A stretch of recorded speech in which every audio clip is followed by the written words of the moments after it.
بسم اللہ الرحمن الرحیم۔ السلام علیکم۔ ایک لڑکی سے سبق سیکھو کہ صرف 2 بول پڑھ کے جب ایک شوہر سے تعلق قائم ہو گیا، ایک نے کہا میں نے نکاح کیا اور دوسرے نے کہا میں نے قبول کر لیا، اس لڑکی نے اس 2 بول کی ایسی لاج رکھی کہ اپنے ماں باپ کو چھوڑا، بہن بھائیوں کو چھوڑ دیا اور ایک شوہر کی ہو گئی۔ تو اس نادان لڑکی نے اتنی لاج رکھی اور اتنی وفاداری کی، اور تم اپنا گریبان جھانکو، آپ اپنی بیوی کے ساتھ کیسا سلوک اور رویہ رکھتے ہو۔ شوہروں سے میرا سوال ہے کہ آپ بھی اپنے ماں باپ بہن بھائیوں کو چھوڑ کر صرف 2 دن کے لیے کہیں جا سکتے ہیں۔ سیدنا علی رضی اللہ تعالی عنہ کا وہ ارشاد گرامی ہے جس میں ایک شخص آپ رضی اللہ تعالی عنہ کے پاس تشریف لے کر آیا اور اپنے گھر کو جنت بنانے کا کہا۔ سیدنا علی رضی اللہ تعالی عنہ نے اس سے فرمایا بیوی کے 5 حقوق پورے کر لو تو پھر گھر جنت کا گہوارہ بن جائے گا۔ عورتوں کے مختلف روپ ہیں مگر ہم آج 3 نسبتوں کی بات کریں گے۔ عورت ماں ہوتی ہے، بیٹی ہوتی ہے اور بیوی ہوتی ہے۔ عورت اگر ماں ہو تو پھر اسلام نے اسے کیا حقوق دیے، اگر بیوی ہے تو تب اس کے کیا حقوق ہیں، اگر بیٹی ہے تو پھر اس کے کیا حقوق ہیں۔ اسلام سے پہلے خواتین کی کوئی عزت نہیں تھی، لوگ بیٹی کی پیدائش کو برا سمجھتے تھے، مگر نبی اکرم صلی اللہ علیہ وآلہ وسلم کی آمد کے بعد آپ صلی اللہ علیہ وآلہ وسلم نے عورتوں کے حقوق بتائے۔ عورت اگر ماں ہے تو رسول اللہ صلی اللہ علیہ وآلہ وسلم نے فرمایا کہ اس کے قدموں تلے جنت ہے۔ ایک بار ایک شخص آپ صلی اللہ علیہ وآلہ وسلم کی خدمت میں حاضر ہوا اور عرض کی یا رسول اللہ صلی اللہ علیہ وآلہ وسلم، میرے اوپر سب سے زیادہ حق کس کا ہے؟ تو آپ صلی اللہ علیہ وآلہ وسلم نے فرمایا تیری ماں کا۔ پھر اس نے یہی سوال کیا، آپ صلی اللہ علیہ وآلہ وسلم نے فرمایا تیری ماں کا۔ اس شخص نے تیسری بار یہی سوال کیا تو آپ صلی اللہ علیہ وآلہ وسلم نے پھر کہا تیری ماں کا۔ اس نے چوتھی بار یہی سوال کیا تو آپ صلی اللہ علیہ وآلہ وسلم نے کہا تیرے باپ کا۔ یہ حق ماں کو صرف اسلام نے دیا ہے۔ ایک اور واقعہ سنیے۔ ایک شخص نے آپ صلی اللہ علیہ وآلہ وسلم کی خدمت میں حاضر ہو کر کہا میں نے اپنی ماں کو کندھے پر بٹھا کر طویل سفر کرنے کے بعد حج کروایا، کیا میں نے اپنی ماں کا حق ادا کر دیا؟ تو آپ صلی اللہ علیہ وآلہ وسلم نے ارشاد فرمایا تو ایک رات کا حق بھی ادا نہیں کر سکا جب وہ تیرے پیشاب کے بستر پر لیٹ جاتی تھی اور تجھے سوکھے بستر پر لٹا دیتی تھی۔ اور پھر رسول اللہ صلی اللہ علیہ وآلہ وسلم خود اپنی ماں کی قبر پر روتے رہے۔ صحابہ کرام رضی اللہ تعالی عنہ سے فرمایا کہ کاش میری ماں زندہ ہوتی، میں فرض نماز شروع کرتا، میری ماں مجھے آواز دیتی تو میں نماز توڑ دیتا۔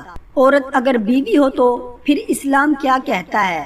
حضرت عائشہ صدیقہ رضی اللہ تعالی عنہا فرماتی ہیں کہ رسول اللہ صلی اللہ علیہ وآلہ وسلم نے فرمایا تم میں سے سب سے بہتر شخص وہ ہے جو اپنی بیوی سے اچھا ہے۔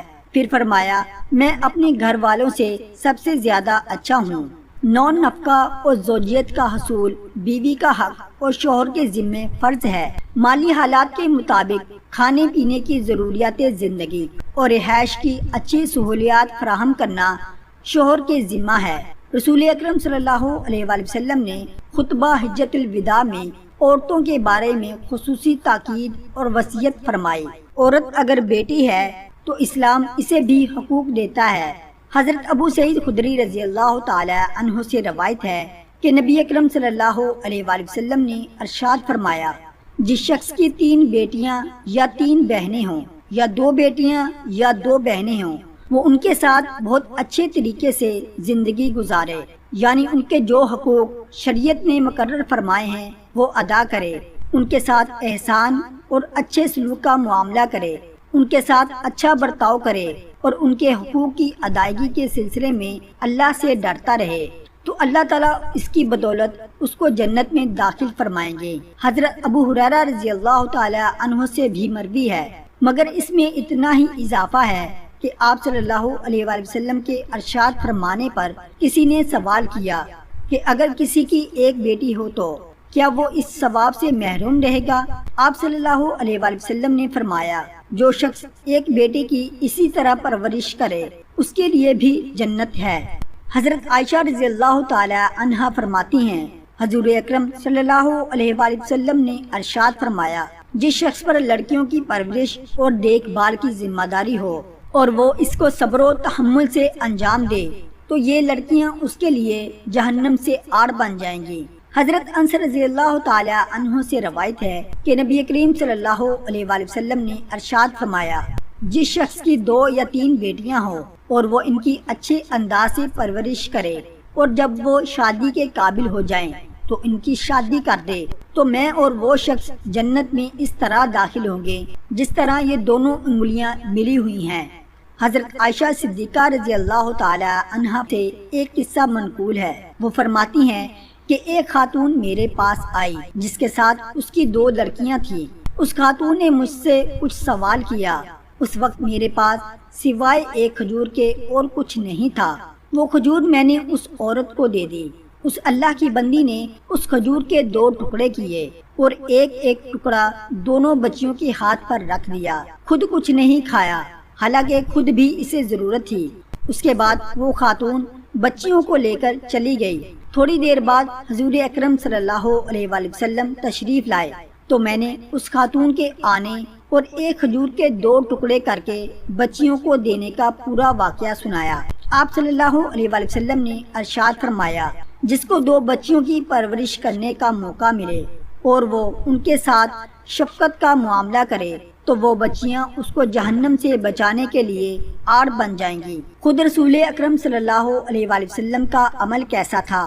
آپ صلی اللہ علیہ وآلہ وسلم کی بیٹی آتی تھی تو آپ صلی اللہ علیہ وآلہ وسلم اس کے استقبال کے لیے کھڑے ہو جاتے تھے اور یہ بھی فرمایا کہ فاطمہ رضی اللہ تعالی عنہا میرے جگر کا ٹکڑا ہے۔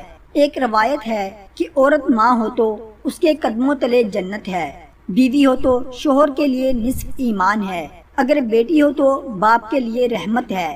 اس حدیث کو پڑھ کر حضرت فاطمہ رضی اللہ تعالی عنہا کی قسمت پر رشک آیا۔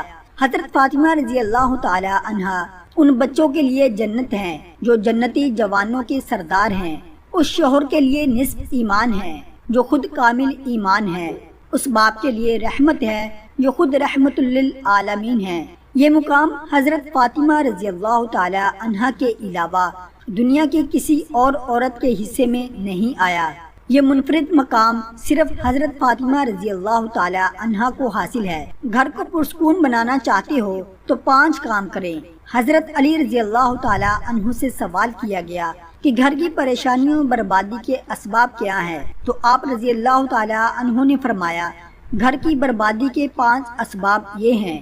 نمبر 1، عورت کی بغاوت۔ جب مرد بیوی کے حقوق پورے نہیں کریں گے تو عورتیں باغی ہو جائیں گی۔ نمبر 2، مرد کا بد اخلاق ہونا۔ مرد جب بھی بات کرے اخلاق سے بات کرے۔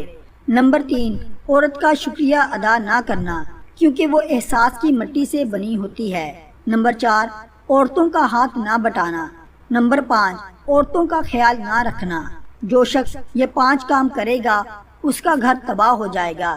اللہ تعالی ہمیں عورتوں کے حقوق ادا کرنے کی توفیق عطا فرمائے، آمین۔